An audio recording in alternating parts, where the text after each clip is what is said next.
يا صباح الخير، تعالى اقولك هنعمل احلى شوية شوربة من اللحمة كده. ازاي تطلعي شوربة لحمة جميلة جدا، تعملي منها فتة، تعملي منها شوربة، تاكليها كده حاجة من الاخر زي ما بقولك كده. بس اهم حاجة اللحمة تكوني جايباها من حد مضمون.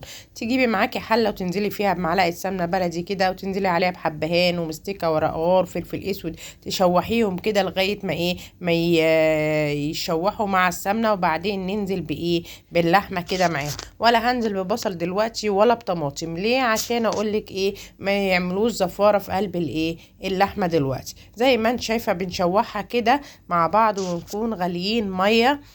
لازم الميه تكون مغليه معانا، دي اهم تركايه للشوربه يا جماعه. زي ما انتم شايفين هننزل بيها كده. المية هنا كانت قليلة، هسخن مية تاني وهنزل بيها لغاية اللحمة ما تغمر معايا تماما زي ما انتم شايفين كده.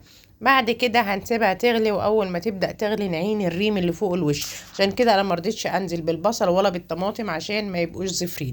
نعين الريم الاول كده اللي على اللحمة، بعد كده نبدأ ننزل بالطماطم زي ما انتم شايفين كده.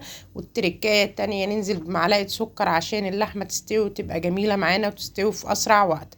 بعد كده هننزل عليها بالبصل، وهيبقى كده عملنا البوكيه جرنيه بتاع اللحمة. حاجة كده من الآخر. تسيبها تغلي بقى قدامك من ساعة لساعة ونص على حسب اللحمة بتاعتك ما تستوي معاكي. زي ما انتم شايفين الشوربة تحفة، بصوا شكلها رائع جدا، وقدمناها بالشكل اللي انتم شايفينه ده. بقى احلى طبق شوربه كده، تاكليه تحفه. تعملي عليه شويه ملوخيه، تعملي عليه فته، حاجه كده من الاخر. واللحمه كمان دايبه معانا دوب، حاجه رائعة جدا زي ما انتم شايفين كده. بقى احلى طبق شوربة واحلى لحمة مستوية ودايبة جدا، وبألف هنا.